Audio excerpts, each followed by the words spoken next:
জায়গায় আমি এক জায়গাতে একটাই গজল বলেছিলাম, এই কোন বনেরই এটা গজলটা মাত্র একটা জায়গায় বলেছিলাম। আবার এটা নিয়েছিলাম আমি ইউটিউব থেকে, আমি নিজে বানাইনি, ইউটিউব থেকে এই গজলটা নিলাম, ভালো লাগছিল, মানে মতলবটি ভালো ছিল বলে বলছিলাম।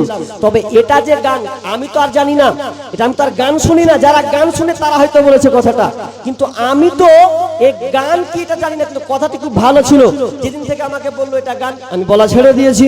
কিন্তু এরপরেও ওই একটা গজলকে নিয়েই পাইতারামু করছে।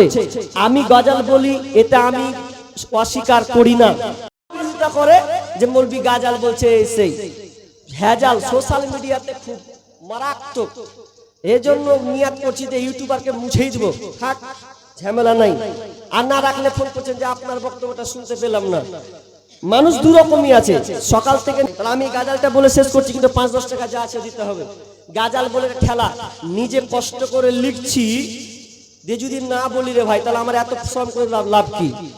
গাজাল বলা তো হারাম না, না থাম, এগুলো তো বলা হারাম নাই, পরিস্থিতিকে কেন্দ্র করে বলতে হবে।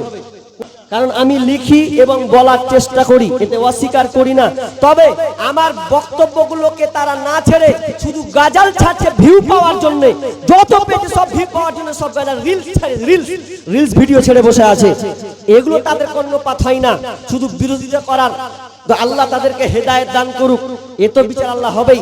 হ্যাঁ, তো আল্লাহ আমি বলি যে তাদেরকে বুঝার তৌফিক দান করুক। তো আমি শেষে আবদার এই গজলটা বলছি।